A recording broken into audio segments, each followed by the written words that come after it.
जोर लगा लड़ sir. Welcome back to Rintham academy YouTube channel. First of all happy new year to all of you, my audience, my subscriber, और जो मुझे सुनते हैं बिना सब्सक्राइब किए हुए उनको भी थैंक यू सो मच और हैप्पी न्यू ईयर। नव वर्ष की हार्दिक शुभकामनाएं। आपके घर में हर एक तरीके से सुख और समृद्धि आए। इससे ज़्यादा और क्या चाहिए, और इससे ज़्यादा क्या मैं बोलूँ। इसके सिवा आप लोग समझ सकते हैं कि हर एक चीज़ का होना घर में बहुत ही इम्पॉर्टेंट है। परिवार एक साथ रहे, न्यू ईयर में यही हो कि जिनसे आपके झगड़े हो रखे हैं वो ख़त्म हो जाए, आपके दोस्ती सही हो जाए। इससे ज़्यादा और आपको भी क्या चाहिए होगा, मुझे भी क्या चाहिए होगा।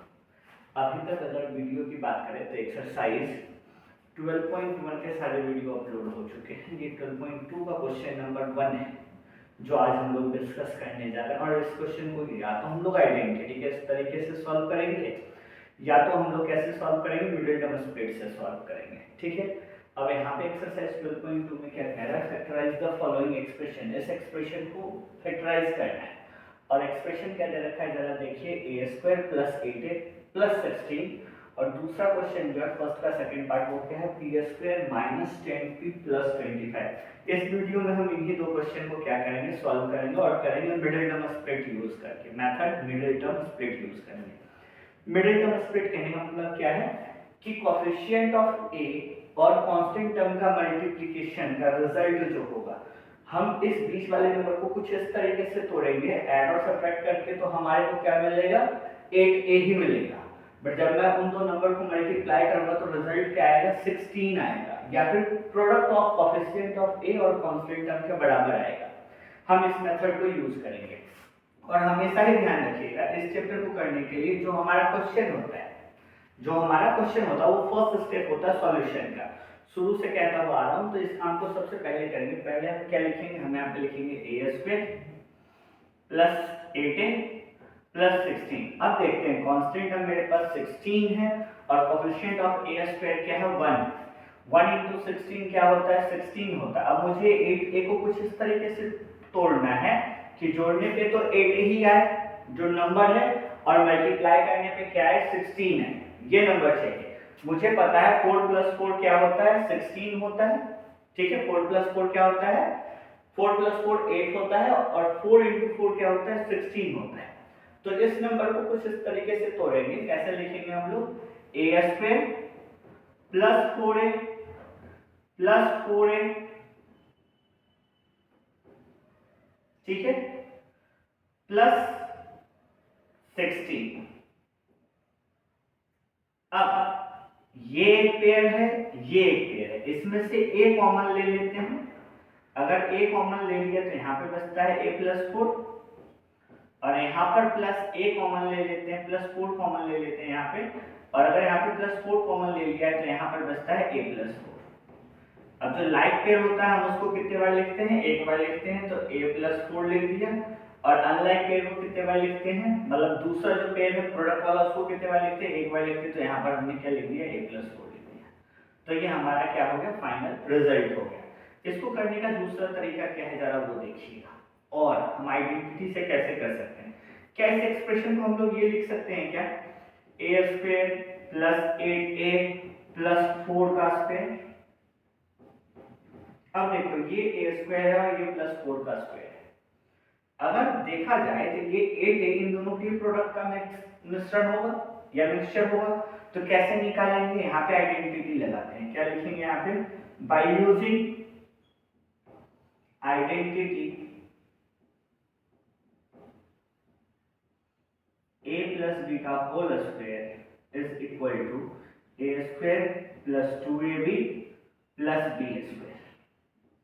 ठीक है, अब इसको इसी तरीके से तोड़ देते हैं। तो इसको कैसे ब्रेक करेंगे जरा देखो, a² एज इट इज, ठीक है, और इसको ब्रेक करते हैं तो क्या हो जाता है, 2 × a × b + 4 का स्क्वायर। अब देखिए अगर इसको मैं मल्टीप्लाई करूंगा तो ये 8a बन जाएगा ना। दैट मींस मेरे पास a = क्या है, a है, और b = क्या है, 4 है। क्या मैं इस टर्म को, इस ओपन एक्सप्रेशन को, क्या मैं इस क्लोज एक्सप्रेशन के फॉर्म में लिख सकता हूँ। अगर a और b मिल गया तो बिल्कुल लिख सकते हैं। तो यहाँ पर लिख देंगे a प्लस 4 का होल स्क्वायर। उसके बाद क्या लिखेंगे हम लोग यहाँ पर a प्लस 4 के होल स्क्वायर को लिखते हैं a plus 4 into a plus 4। तो आप चाहे तो क्वेश्चन को इस तरीके से सॉल्व करें, चाहे तो क्वेश्चन को मिडिल टर्म के अकॉर्डिंग सॉल्व करें, दोनों तरीके से करेंगे तो आंसर क्या आएगा, सही आएगा। अब इस क्वेश्चन को हम लोग मिडिल टर्म के अकॉर्डिंग देख लेते हैं, फॉर्मूले के अकॉर्डिंग आप खुद करेंगे, नहीं होगा तो मैं कराऊंगा, आप सिर्फ मैसेज कर दीजिएगा कि सर क्वेश्चन नंबर 2 नहीं हुआ है फॉर्मूले के अकॉर्डिंग।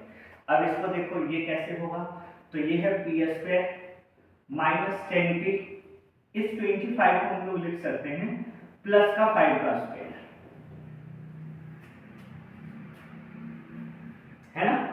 अगर मैं आइडेंटिटी से चलूं तो अब यहाँ पर जो आइडेंटिटी मुझे देखने के लिए मिल रहा है, ये a है और ये b है मान लेते हैं, तो यहाँ पे जो आइडेंटिटी लगेगा वो क्या लगेगा, a माइनस बी का होल स्क्वायर। तो यहाँ पे लिखेंगे by using identity a minus B का whole square is equal to a square minus 2ab plus b square. ठीक है, ये a स्क्वायर है तो p square minus 2 into a मेरे पास p, b क्या है मेरे पास यहाँ पे 5 प्लस 5 का स्क्वायर। अब मुझे ये पता चल गया है कि a क्या है मेरे पास p है और b क्या है मेरे पास 5 है, तो क्या मैं इस ओपन टर्म को इस क्लोज फॉर्म में लिख सकता हूँ, बिल्कुल लिख सकते हैं, क्योंकि इस आइडेंटिटी को यूज किया है, दैट मींस p माइनस 5 का होल स्क्वायर। इसको हम लोग क्या लिखेंगे, इसको हम लोग लिखेंगे p minus 5 into p minus 5।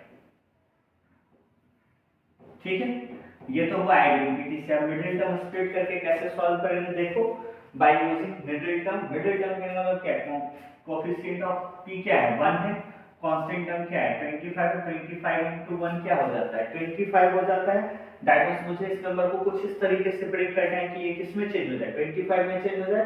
That means 5 into 5 करेंगे तो क्या हो जाएगा 25 हो जाएगा, और 5 -5 प्लस -5 को ऐड कर देंगे तब भी क्या हो जाएगा माइनस का 10 हो जाएगा। दैट मींस हम इसको तोड़ सकते हैं, कैसे तोड़ सकते हैं, ध्यान से देखो, p square minus 10p plus 25 को हम लोग लिख सकते हैं, क्या लिख सकते हैं, हम लोग लिख सकते हैं p स्क्वायर माइनस 5p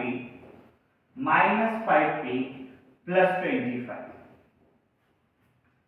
ठीक है, जब हमने इस तरीके से टर्म को लिखा तो ये एक पेयर है, ये एक पेयर है, यहां से क्या बाहर आ जाएगा, p बाहर आ जाता है तो यहां बचता है p माइनस 5, और यहां से क्या बाहर आ जाएगा -5 बाहर ले लेते हैं तो क्या बचता है, कॉमन ले रहे हैं मतलब p माइनस 5। तो जो टर्म लाइक टर्म है वो क्या है p माइनस 5 है, जो कॉमन टर्म है वो क्या है p, और इधर है -5। दैट मींस एक फैक्टर हो गया मेरे पास p माइनस 5, एक फैक्टर हो गया p माइनस 5। तो इसी तरीके से क्वेश्चन नंबर 1 का फर्स्ट और सेकंड पार्ट हम लोगों ने दोनों ही मेथड से कर लिया है, एक तो आइडेंटिटी यूज करके और दूसरा मिडिल टर्म स्प्लिट यूज करके। इसी तरीके से इस क्वेश्चन को करना है। Thank you, I hope you like this video, thank you so much.